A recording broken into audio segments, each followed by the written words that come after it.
Sasa jana ilikuwa ni siku ya kuzaliwa ya msanii Mario, na usiku wa jana ilifanyika party kwa ajili ya kufurahia siku hiyo, ambapo Mario alienda kufurahia usiku huo nyumbani kwa mama yake akiwa na familia yake, namzungumzia mke wake Paula pamoja na members wengine wa familia hiyo. Sasa kuna hii issue ambayo imejitokeza hapa.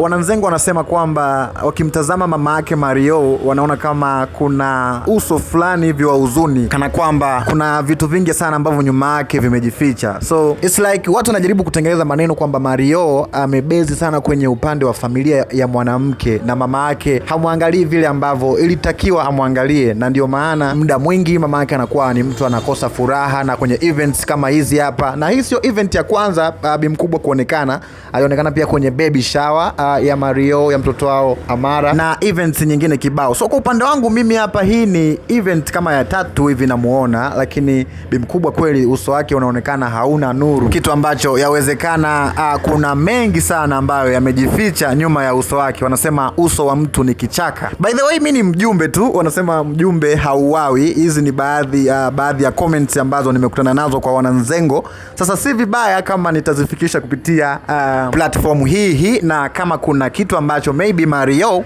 hakifanyi sawa kwa Bi Mkubwa wake, arekebishe kuanzia sasa. Tuanze kumuona Bi Mkubwa pia uso wake una nuru kama inavyoonekana kwa Kajala and stuff like that. Mimi ni the baddest boy Mbabe Ninja in town, Duncan 99, na hii hapa ni Landlord TV. Kama ndio mara yako ya kwanza unakutana na YouTube channel yetu, usisahau kusubscribe, kulike pamoja na kucomment. Kwa kufanya hivyo unakuwa umetusupport big time. Bye bye.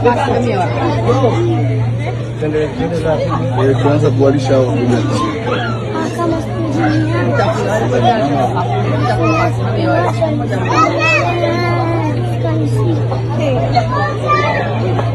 makofi tafadhali, makofi.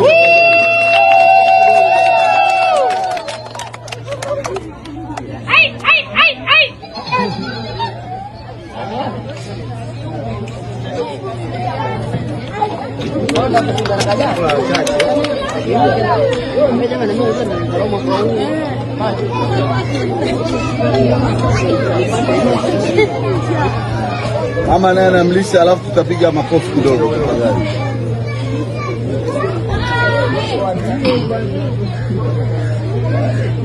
Makofi tafadhali. Sio nzuri.